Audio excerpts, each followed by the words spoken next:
stigma bahwa public figure atau yang gampang sekali terlihat di media tampaknya seperti itu, memang senang terus, bahagia terus, tapi kan belum tahu kalau di dalamnya tokoh itu atau siapapun itu ada penyok dalamnya.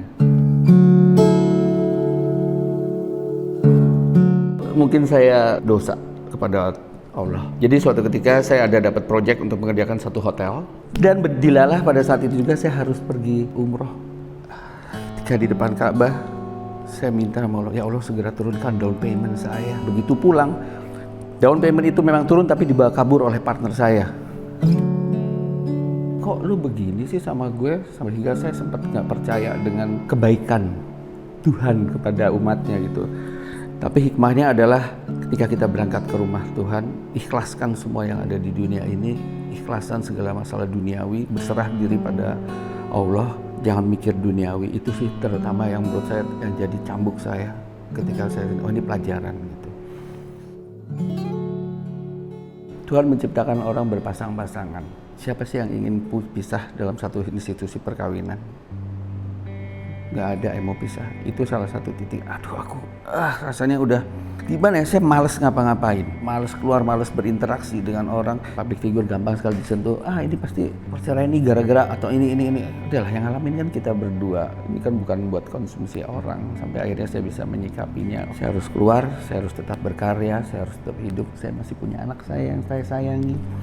Saya harus menjelaskan ke anak saya. Saya memberikan analogi ke mereka. Ibu ngasih uang Rp1.000, kertas, ayah ngasih 1.000 logam. Ibu ngasih warna merah, ayah ngasih warna hijau.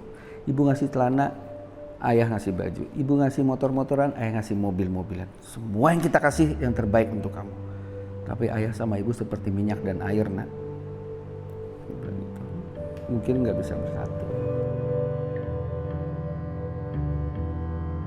Begitu jalan ke persidangan 2 kali saya berhenti di tengah jalan karena saya nangis.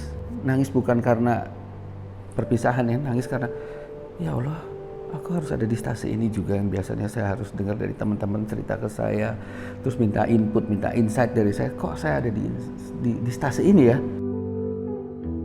Pernah nggak sampai mengalami mau bunuh diri? Enggak. Narasi anak-anak sekarang itu sedikit frustrasi, rasanya ingin bunuh diri, sedikit kesel dengan lingkungan, dengan pergaulan, mendingan mati aja gitu. Narasi ini seperti itu.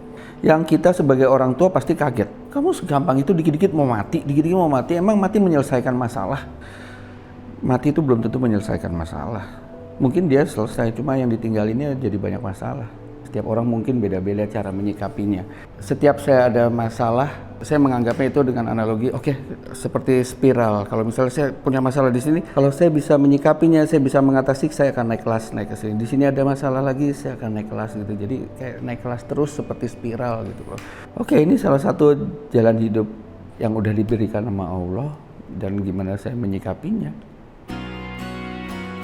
Terima kasih Allah, beri gua kekuatan, beri gua untuk tetap bisa menjalani hidup ini, untuk anak saya, untuk saya sendiri, untuk keluarga besar saya. Bagaimanapun hidup berpasangan yang jalanin mereka berdua kok, bukan keluarga dengan keluarga. Bohong kalau nggak penyok dalam, bohong kalau nggak seperti es krim kecemplung penggorengan, patah sayap, nggak punya tulang belakang. Harus ada itu. Udahlah, anggap aja itu buku yang pernah kita baca.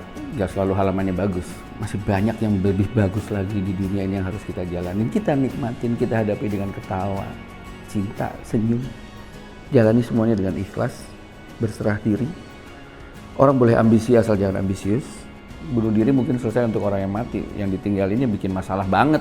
Apapun masalah yang kita hadapi, sikapi dengan bijak, dengan tenang. Pasti ada rasa penolakan, benci, sampai pasrah, sampai akhirnya oke, terima. Nah pada saat nerima itu salah satu turning point kita untuk maju lagi. Dan ingat, cobaan itu bukan hanya selalu dalam bentuk kesusahan, tapi dalam bentuk kesenangan. Pasti ada habis kita dalam keadaan gelap, tiba-tiba kita ngeliat satu titik secercah cahaya. Justru dalam gelap kita bisa melihat terang. Pada saat terang kita bisa melihat, oh di sana gelap. Lalu habis gelap pasti ada terang. Kita hanya manusia. Di film Kembang Api ini, bagaimana setiap orang dengan gampangnya putus asa lalu mengambil jalan pintas untuk bunuh diri, yang ternyata bukan masalah yang untuk menyelesaikan kalau bunuh diri itu. Jadi tonton Kembang Api 2 Maret di bioskop seluruh Indonesia.